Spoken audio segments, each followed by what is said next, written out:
And you were saying they added iron to the animal's feed, and then they stopped seeing the beneficial effects of the vitamin E, correct? Yeah, for several years, they found that the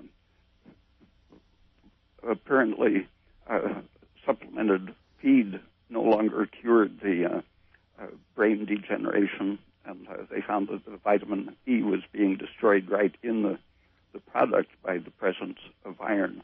But the same thing happens in the organism.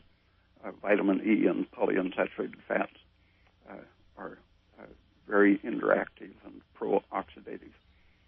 But the industries, both the estrogen industry and the seed oil industry, found that this was a way to distract the public from thinking of estrogen and the unsaturated fats as being dangerous, because if vitamin E was just protecting against oxidation, then all you needed was fresh oil and vitamin E to prevent the breakdown of the oil. And they suppressed the idea that vitamin E was an anti-estrogen, anti-clot heart protective drug for about 40 years.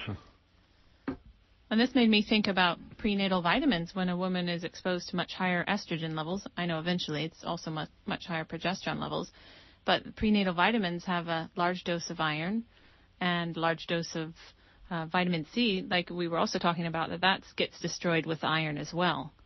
Yeah, and that's analogous to something that happens inside the cell during stress. If you're overloaded with iron, when your cell can't use oxygen properly, any reductant, including vitamin C, will react to turn the highly oxidized iron into the partly reduced form, ferrous iron, in which case that iron then becomes a major oxidant, transferring its electron to fats and proteins, DNA, and so on.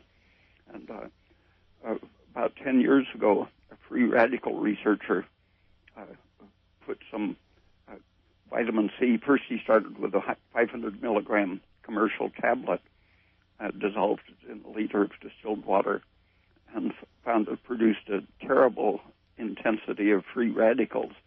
So then he got the purest reagent grade available, and the same thing happened. And he analyzed it and found that there were several heavy metals in it, but since he knew about iron's effect, he used just a very small trace of iron, not adding any of the other oxidants, but found that amount of iron was in fact enough to just turn the commercial ascorbic acid into a powerful oxidant.